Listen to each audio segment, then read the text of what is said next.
불자 여러분, 안녕들 하십니까? 반갑습니다. 우리가 이렇게 인생을 살아나가면서 여러 만남들이 많습니다.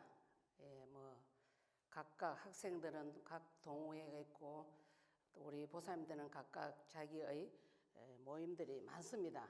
하지만 그 어떤 만남보다 부처님의 도량에서 부처님 법음을 같이 공유할 수 있음에 이거는 그 어떤 만남보다 소중한 만남이라고 저는 생각합니다. 맞습니까? 정말로 그렇습니다. 우리가 어떤 그 트로트 가수가 이런 말을 했어요. 노랫말이 우리의 만남은 우연이 아니라고 했잖아요. 누군지 알죠? 그런 것처럼 우리의 이 자리의 만남은 우연이 아닙니다. 우연의 반대는 필연입니다. 그러면은 금생에 단박 만난 것도 되겠지만 부처님 법에서 보면은 단박에 우리가 만난 것은 아닙니다. 전생부터 내려오면서 부처님 해상에서 부처님 법음을 같이 생각하고 이야기했는 그런 사람들이 오늘 이 자리에 만났다고 저는 생각하고 있습니다. 우리 고려 후기에 우리가 신라시대나 이렇게 고려시대 할 것 없이 불교가 성할 때는 스님들이 수행이 좀 미미했겠죠. 왜냐? 모든 재물들이 너무 풍족해지니까 따로 다른 길을 또 가게도 됩니다. 그래서 아마 이성계가 저를 친 것 이유는 바로 저는 그분이 신중님이 아닐까 생각합니다. 이성계가 나쁘다고 결국 생각하면 안 됩니다. 왜? 너희들이 공부를 하지 않고 왜? 계속 머니만 밟고 있으니까 안 되겠어. 그래서 지금은 사실은 전화위복이 됐습니다. 산중으로 쫓아보냈는데 지금은 산중을 다 좋아하잖아요. 물 흐르고 공기 좋고 숲이 좋은 그런 곳을 다 찾듯이 항상 극락과 지옥은 하나이지 따로 분리될 수 없다는 이 사실을 우리가 생각하시면서 오늘 우리 고려 후기에 야운 스님이라는 스님이 계셨습니다. 고려 후기에. 그 스님께서는 수행자를 위한 지침서를 썼습니다. 그 책이 뭐냐면은 자경문이라는 책이에요. 자경문. 자경이라는 뜻이 뭐냐면은 자기 자신을 경책한다. 스스로 자자 경책할 책자입니다. 그래서 우리는 타인이 나에게 어떤 안 좋은 소리보다는 자기 스스로가 경책을 해야만이 항상 업이 될 수 있습니다. 근데 타인이 무슨 이야기를 해주면 저부터 싫어합니다. 항상 좋은 소리를 해주면 기분이 좋는데 안 좋은 소리를 해주면 어떻게 보면 그게 발전할 계기인데 우리는 그 소리는 듣기 싫고 항상 달콤한 이야기를 좋아합니다. 그래서 아마 우리 고려 후기 야운 스님께서 도저히 이 수행자들이 이렇게 해서는 안 되겠구나. 뭔가 나로서라도 이 공부한 이 이야기들을 수행한 이야기를 후배들한테 지침서가 되게끔 좀 이 책을 아주 작습니다. 작지만 액기습니다. 아주 중요한 그 내용만 있어요. 그래서 그 내용은 우리 스님들이 처음 스님이 되셔가지고 들어오시면은 공부하는 게 있어요. 초심이 있고 발심이 있고 자경문이 있어요. 연부를 배우고 나면은 이 세 가지를 배우고 이제 각 강원으로 자기 기호에 맞춰서 강원으로 가는 겁니다. 그래서 우리 원효 스님은 신라 스님이고 초발심 자경 중에 발심이고 그 다음에 그 초심은 보조국사 고려 보조국사 스님께서 보조국사의 원조라고 우리가 볼 수 있는 거는 순천 송강사라고 해도 송강사에 스님들이 많이 배출되어 있잖아요. 큰 스님들 그죠? 그리고 이제 그 야운 스님께서 확실한 연대는 없지만 그냥 대충 우리가 해서 이 스님께서는 고려 후기의 스님이실 기다라고 해서 엮어놓은 그 자경문이라는 책에 보면은 여러 이야기들이 많습니다. 그러면 수행자라는 것은 삭발만 한 사람을 수행자를 하지 않습니다.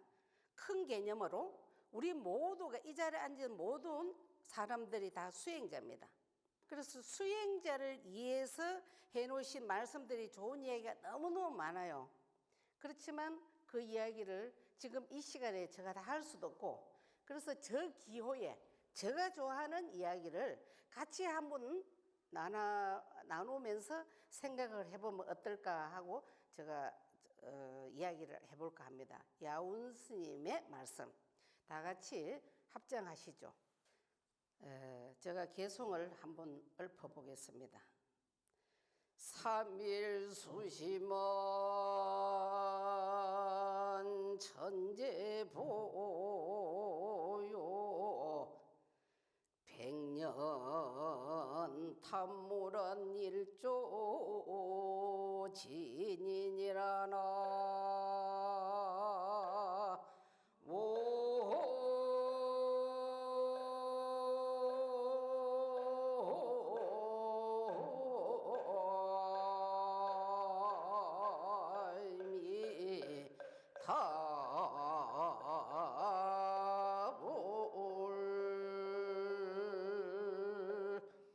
이 소리 많이 들으셨죠?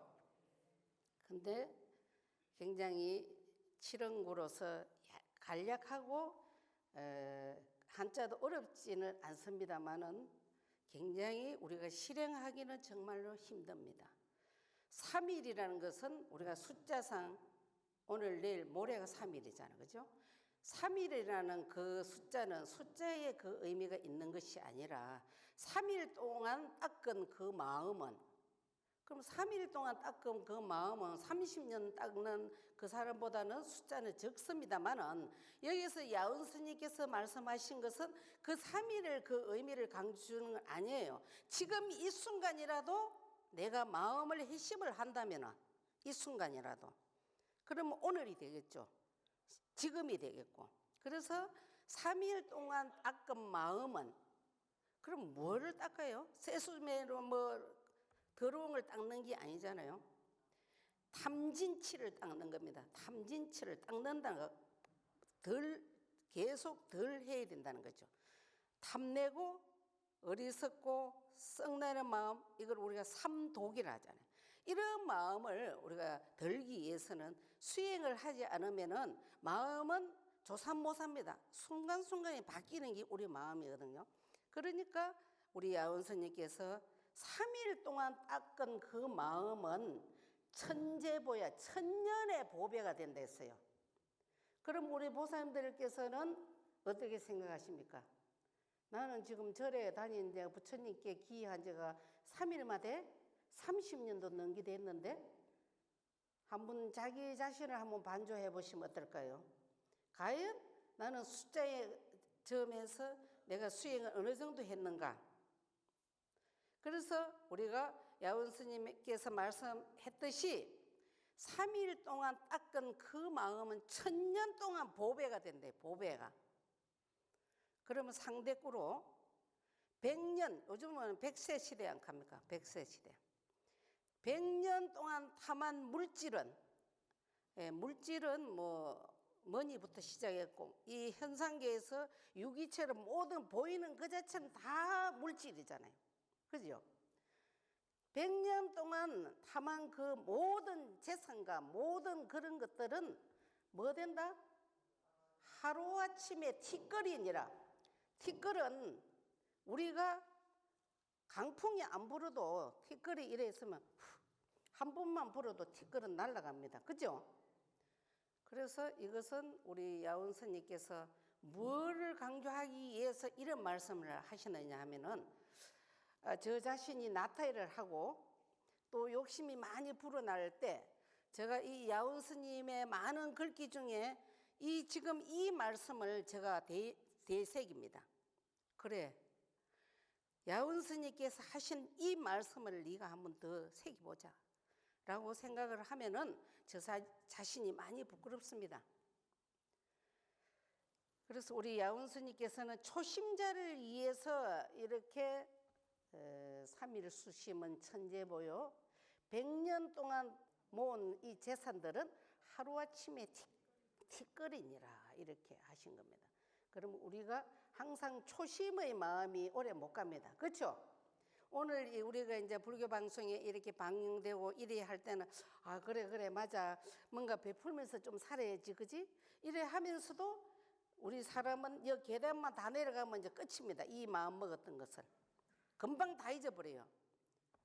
그래서 어떤 환경에 딱 접하게 되면은 조금 전에 11시에 들었던 이 이야기는 야운 스님 이 이야기는 그냥 깡그리 다 잊어버립니다.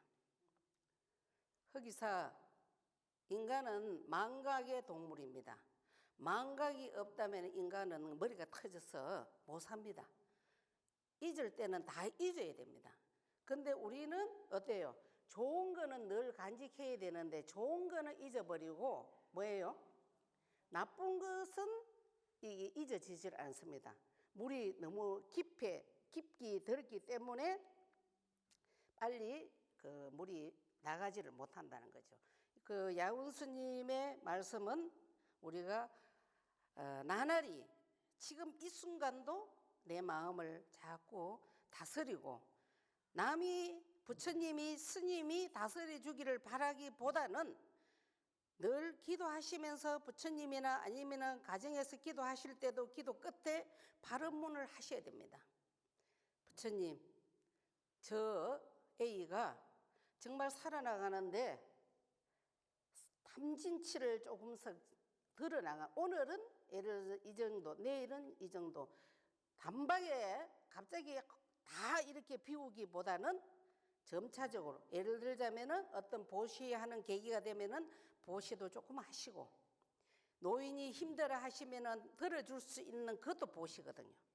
그래서 항상 그때 현실적으로 정응했을 때 진정한 부처님의 제자가 될 수 있다는 겁니다. 예, 야온 스님 이야기는 이 정도로 하고 우리 부처님 이야기를 좀 해야 되겠어요. 부처님 이야기. 우리 부처님은 늘상 야단법석을 하셨습니다. 야단법석. 지금 저희들처럼 이렇게 어마무시하게 이런 장소에서 좋은 방석에 좋은 뭐 이렇게 불빛에 앉아서 이렇게 하는 저 자신이 부끄럽습니다. 부처님께서는 항상 나무 그늘에서 1200대중을 거느리고 다니시면서 누군가 오늘 처음 온 사람이 있으면은 부처님께서는 차제법문을 하셨습니다. 차제법문이 뭐냐면은 오늘 저 사람이 처음 왔으면은 처음 온 그 자를 위해서 요즘 말로 하면 한 5분이고 그분을 위해서 이야기를 하시고 그 다음에 통괄적인 이야기를 하셨습니다. 왜? 그 정도로 우리 부처님께서는 대자 대비하신 어른이었습니다. 그래서 부처님께서 이래 열반에 드시려고 몸이 좀 쇠약해지니까 늘 이렇게 부처님을 모시고 다니고 시봉을 했던 존재가 누굽니까? 누구예요?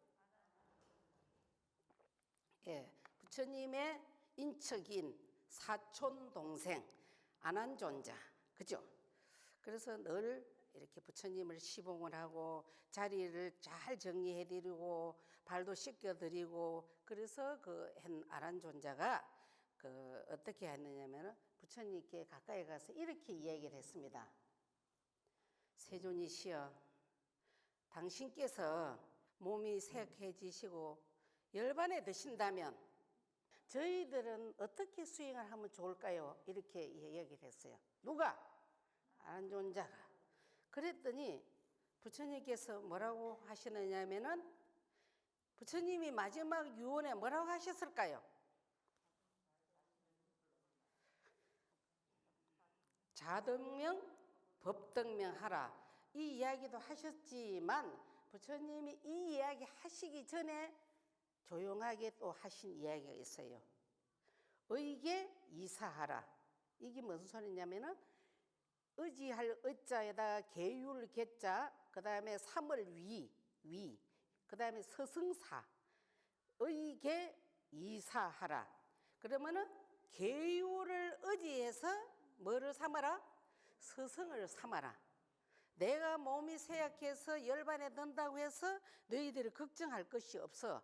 지금까지 대중생활을 하면서 1200대중과 그늘나무 밑에서 늘 설법했던 그런 이야기 속에 나의 이야기가 다 있잖아.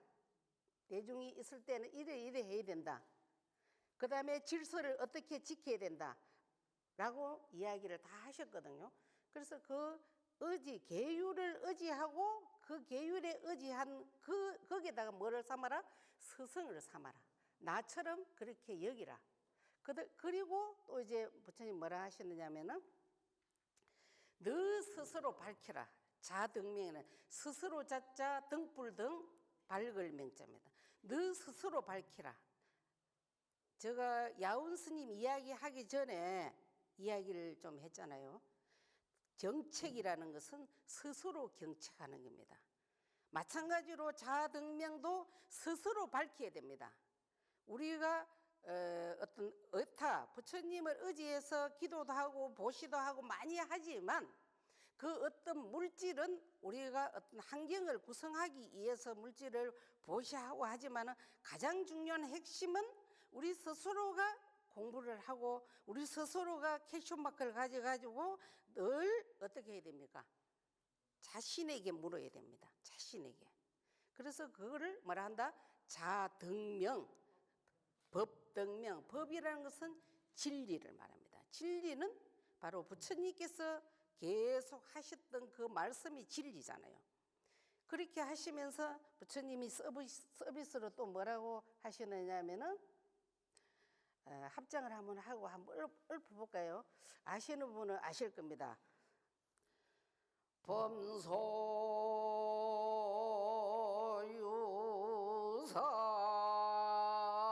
계시허망 약견재상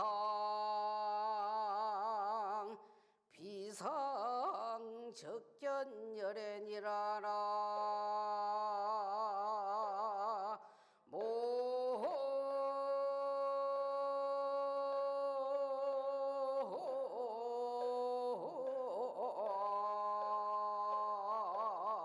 모미 타올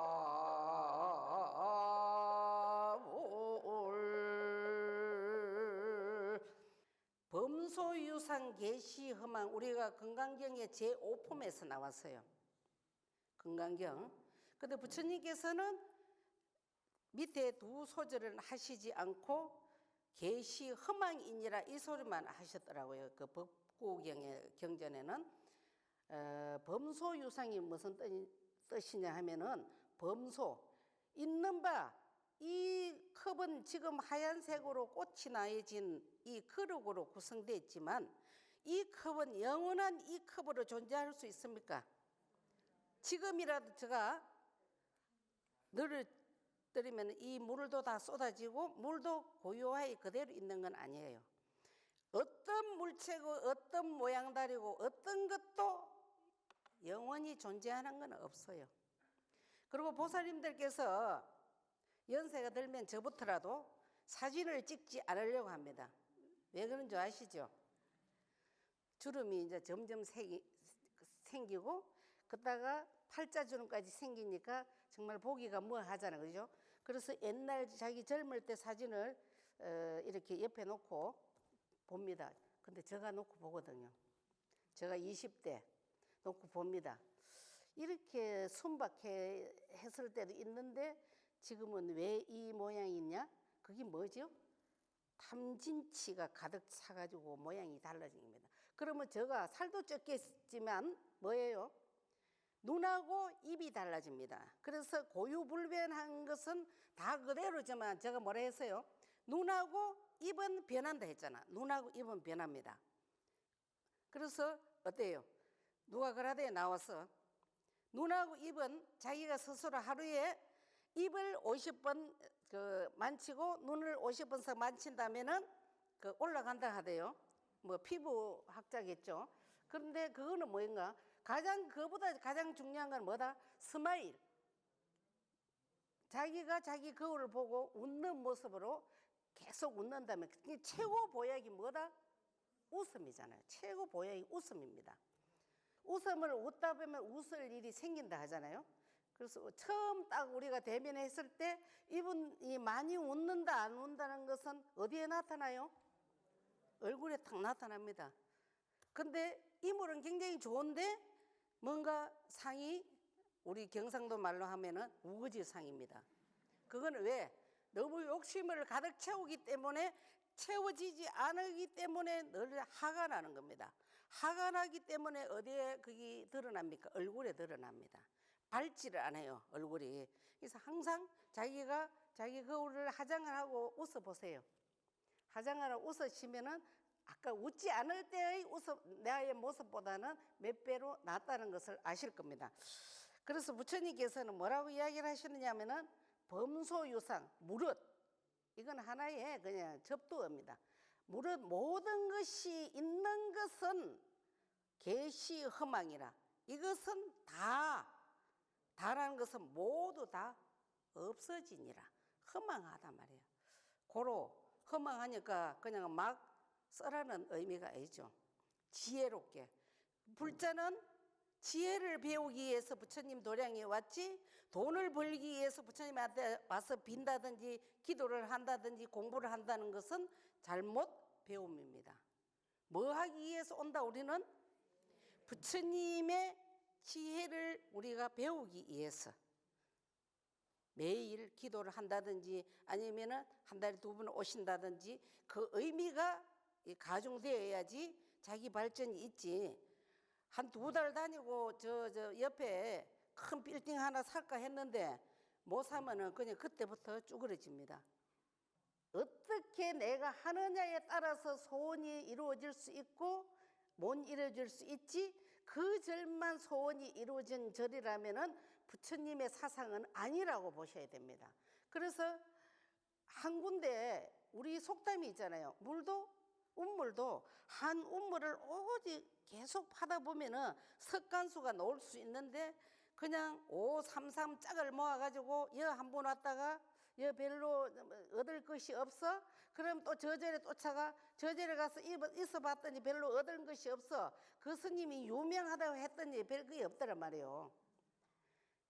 우리 불자님들은 지금 달나가는 이 시점에 얼마나 이 좋은 공부하기 좋은 이 시기잖아요.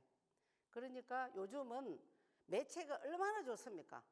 유튜브다 무슨 방송이다, 그 다음에 스마트폰 켜기만 하면 없는 게 없어요. 그래서 그것을 좋은 프로로 자기가 공부도 해도 되고 또 법문도 들어도 됩니다. 사실 제가 이제 뒤에서 이야기하겠습니다만은 법문을 많이 듣고 공부를 많이 하고 대학교에 뭐 나오고 그 불교대학에 졸업했니 무슨 했니, 이것이 제가 이제 그런 말 할 만한 이제 연령도 된 것 같아요. 별로 의미가 없는 것 같아요. 소위 우리가 순수한 마음으로 순진한 마음이 없어요. 공부를 많이 하고 예를 들어서 뭐 불교 대학을 졸업했다, 또 뭐 불교 대학원을 한다, 또 뭔 한다 해가지고 요즘 여러 프로들이 많습니다. 물론 거기 가셔가지고 그 스님의 사상을 우리가 잘 들어서 삶에 옮기면 좋는데 그것을 잘못 듣고 예를 들어서 A라는 사람은 불교 대학 나오지 않고 그냥 우리 절에서 그냥 스님이 해주는 그런 공부만 해서 아이고 야야 그래 하는 것보다 그 가서 체계적인 뭐 초급, 중급, 고급 뭐 예를 들어서 그런 식으로 공부를 해야지 그런 거는 아니다 라고 하는 것은 제가 볼 때는 아닌 것 같아요. 그러면은 우리가 선배라면은 후배에게 뭐라고 말을 해야 된다? 한 군데에서 그 스님이나 아니면 선배들의 지도를 받아서 얼마만큼 최선을 다해서 내가 사경을 한다든지 아니면 주력을 한다든지 진언을 우리 절에서는 얼마나 기도할 것이 다양합니까? 그 하나 택해하면 좋는데 실컷 천수다랭이 기도하다가 A라는 사람이 또 능음주를 한다. 아이고 능음주가 좋는기요. 그러면 나는 이거 안 할래요. 또 금방 이거 했다가 저거 했다가 이래야 합니다. 그러니까 기도도 자기가 정합니다.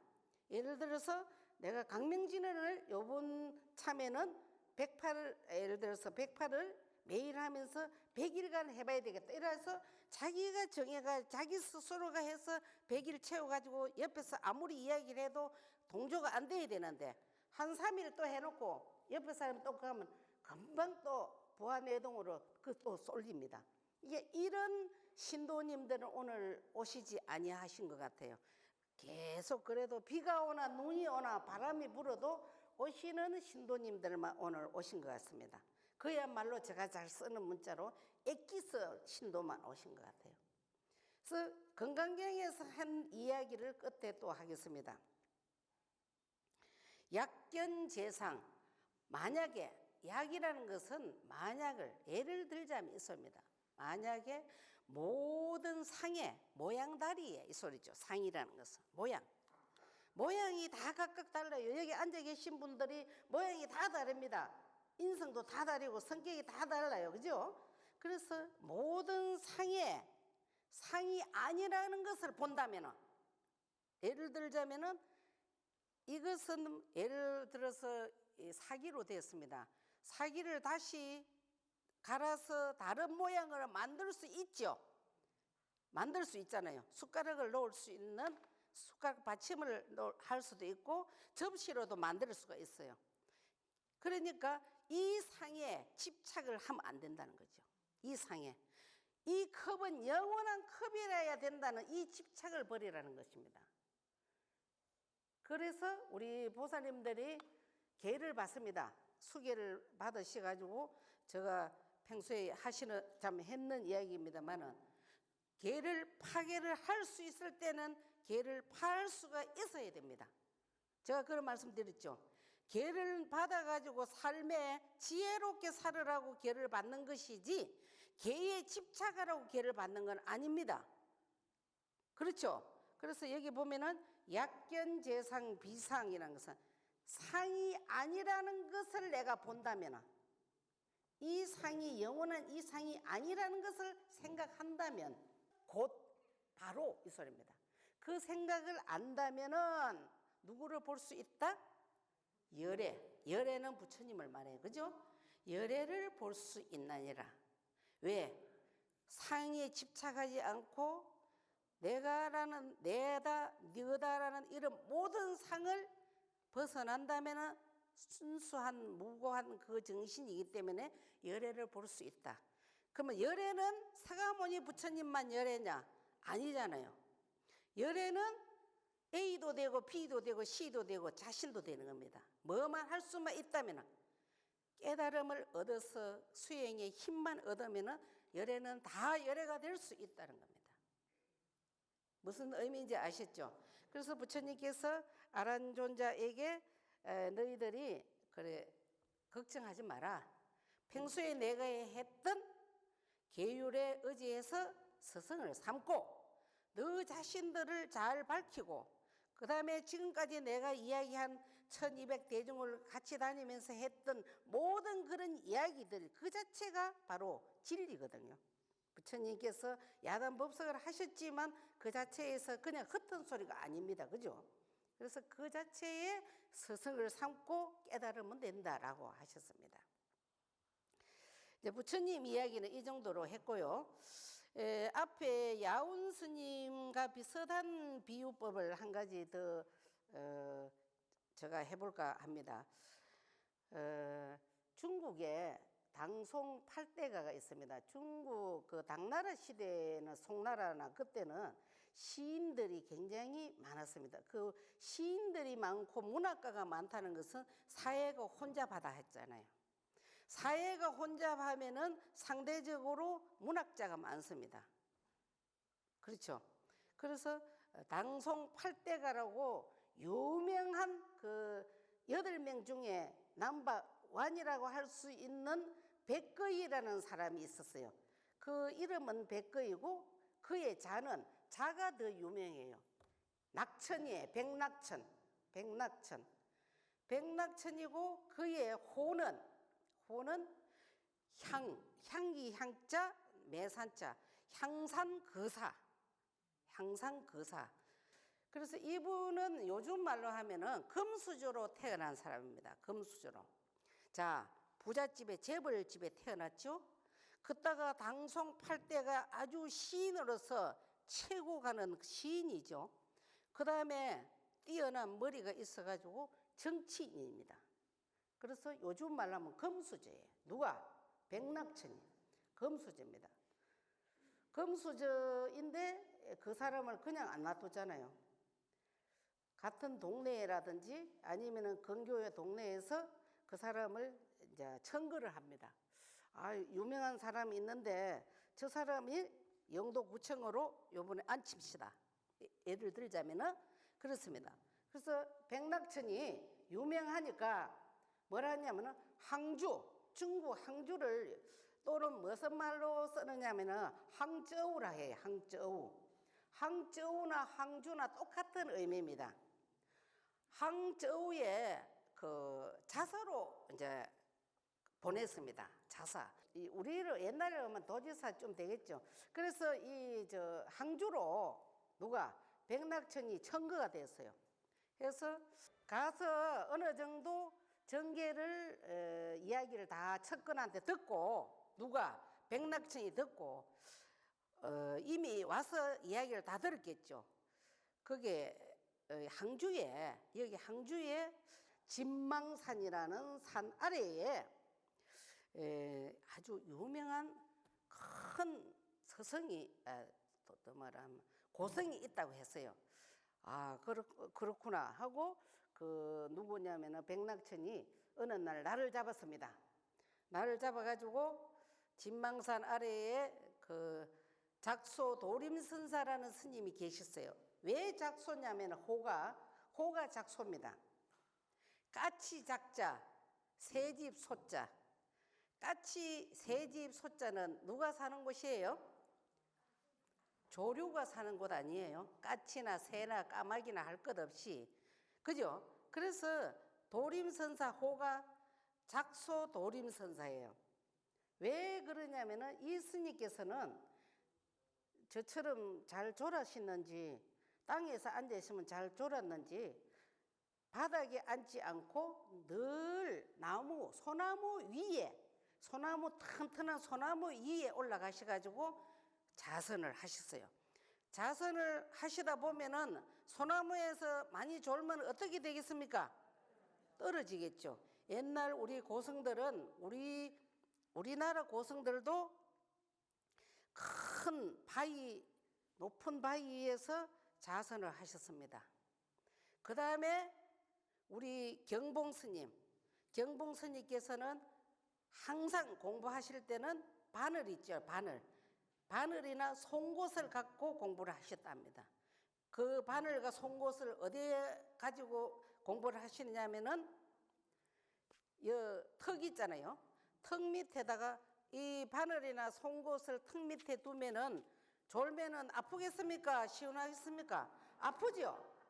예. 그런 것처럼 그 수마를 쫓기 위해서 그렇게 하는 겁니다. 역시 마찬가지로 도림선사도 수마를 쫓고 또 많이 사람들이 와서 참배하려니까 공부에 장애가 되시니까 저 큰 소나무 위에 가서 공부를 하셨어요. 공부를 하셨는데 누가 백낙천이 이제 여 진망산에 유명한 고성이 있다니까 한번 가보자 이래 갔습니다. 가서 이래 스님을 뵙고자 하니까 스님이 어디 계시냐 하니까 스님은 저 나무 위에 계시니까 저 가보시라 했어요. 그래서 저 같으면은 그 자사가 온다면은 장관이 온다면은 버선버스를 벗고 내려갔을 건데 그 스님께서는 내공이 꽉 찼기 때문에 장관 아니라 대통령이 와도 나무 위에서 안 내려와요. 그래서 작수 도림선사가 더 앉아서 참선을 하시는데 그 누가 낙천이 백낙천이 떡 갔어요. 가갖고 아주 금방지게 왜? 아주 금방져요. 금수제니까. 그 작수 도림선사는 문헌에 보면은 그렇게 저처럼 키가 그리 안 크시나 봐요. 그리고 몰골도 그렇게 헌출하게 안 하신다. 그러니까 나무 위에 있으니까 비타민 D는 많이 맞았겠지만 얼굴도 시커먼 안 했겠습니까? 상상을 하자면. 그러니까 이제 떡 가서 뒷짐을 떡 짓고 우리로 치면 이게 될 말입니까? 어른을 뵈러 가가 뒷짐을 짓고 금방지게 턱 하면서 아니 대사 뒷짐 자치다 해갖고 대사는 왜 이 판판한 땅 놔두고 뭐 하려고 거기 가서 올라가서 그렇게 위험한 데서 그 공부를 하시오, 자선을 하시오 이렇게 하니까 뭐라고 이야기를 했느냐면은 저 같으면 이렇게 했을 거예요. 아이 졸리 사서 여기 올라와시면 이랬을 낀데 작소 도림선사는 백낙천을 코를 납작하게 만들었어요. 내가 그대를 보니까 그대가 더 불안하군. 왜? 그대는 배설과 재물과 권력과 모든 것에 연연하기 때문에 항상 마음속에 번뇌가 끓고 있기 때문에 불안초조한 거야. 그래서 내가 보니 자네가 다시 말하면 그대가 불안하고 위험하지 내가 불안한 게 없다고 이제 이래 탁 치니까 백낙천 그 시인이 말문이 막혔습니다. 그랬더니 뭐라고 했느냐면은 뒷짐 짓다가 한 번 코를 대맞고는 뭐라 했냐면 대사 그렇다면은 도대체 불교라는 게 무엇이요? 이랬어요. 불교라는 게 뭐요 도대체? 당신이 그 소나무에 올라가서 해석하는데 그 도대체 뭐요? 이렇게 뒷짐을 짓고 아주 근엄을 떨면서 이야기를 했습니다. 그랬더니 재앙막작하고 중선봉행하여 자정기의하면은 시제불교니라 이 소리를 누가 하셨느냐 하면은 작소 도림선사가 하셨습니다. 그 소리를 들으니까 이 문학가이고 어마무시한 백낙천이 그 말을 못 알아듣겠어요? 그러니까 뭐라고 이야기했느냐면 한 방 쳤어요. 뭐라고? 당신이 하는 그 말은 삼척동자도 다 아는 소리 뭐 시시한 그런 이야기를 하고 있어 이랬어요.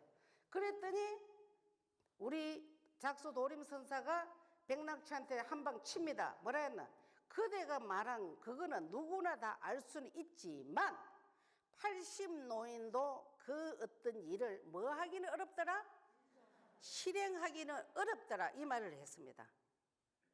그랬더니 그 백낙천이 그 작소 도림선사의 말을 받아서 탁탁 치는 것이 내공이 칵 찬 그 모습에 자기가 그냥 고개를 숙이고 이 백낙천이 그 누구예요? 도림선사의 제자가 뭐 확실히 됐겠습니까만은 이제 수그리고 그 불교에 대한 것을 이렇게 다시 봤다는 그런 내용입니다. 제가 이제 이거는 이렇게 이야기했는데 사실 저희들이 법문을 많이 듣습니다. 그런데 우리가 공부를 많이 하고 하는 거는 정말 중요한데 어떤 것이 가장 중요할까? 그 부처님 사상에 입각해서 실행을 할 줄 알아야 돼요. 실행을 하지 못한다면은 법문을 아무리 많이 들은들 그 무슨 의미가 있겠어요? 저는 그렇게 생각합니다. 그러니까 우리 보살님들이 제가 지금 백낙천 이야기도 했고 또 누구 이야기? 야운 스님 이야기도 했고 이것을 소쿠리에 부어서 걸러서 정말로 엑기스로 내가 한 가지는 내 삶에 옮길 만한 이야기가 있다면 삶에 옮길 줄 알아야 됩니다. 법문을 만년을 들은들 그것을 실행을 하지 않는다면 아무 의미가 없다는 겁니다. 그래서 도림선사가 백낙천한테 했듯이 마찬가지입니다. 우리가 다 이렇게 뭐예요 거기 재앙막작하고 악한 일을 하지 말고 착한 일을 받들어 행하고 너 스스로 그것을 잘 밝힌다면 다시 말하면 잘 수행을 한다면 이것이 바로 뭐다? 불교니라. 불교와 다른 게 없다. 그러면 첫째 소절은 뭐냐 하면은 시박입니다. 시박. 그렇잖아요. 제악이니까 시박이고 두 번째 소절은 중선봉행하야 그 소리는 십선입니다. 그래서 시박이나 십선은 하나지 십선과 시박이 따로 있는 건 아니라 했잖아요. 극락과 지옥도 따로 있는 건 아니에요. 지금 어떤 마음으로 내가 살고 있느냐에 따라서 기로가 정해지는 거지 절대로 따로라고 보시면 안 됩니다. 그렇죠?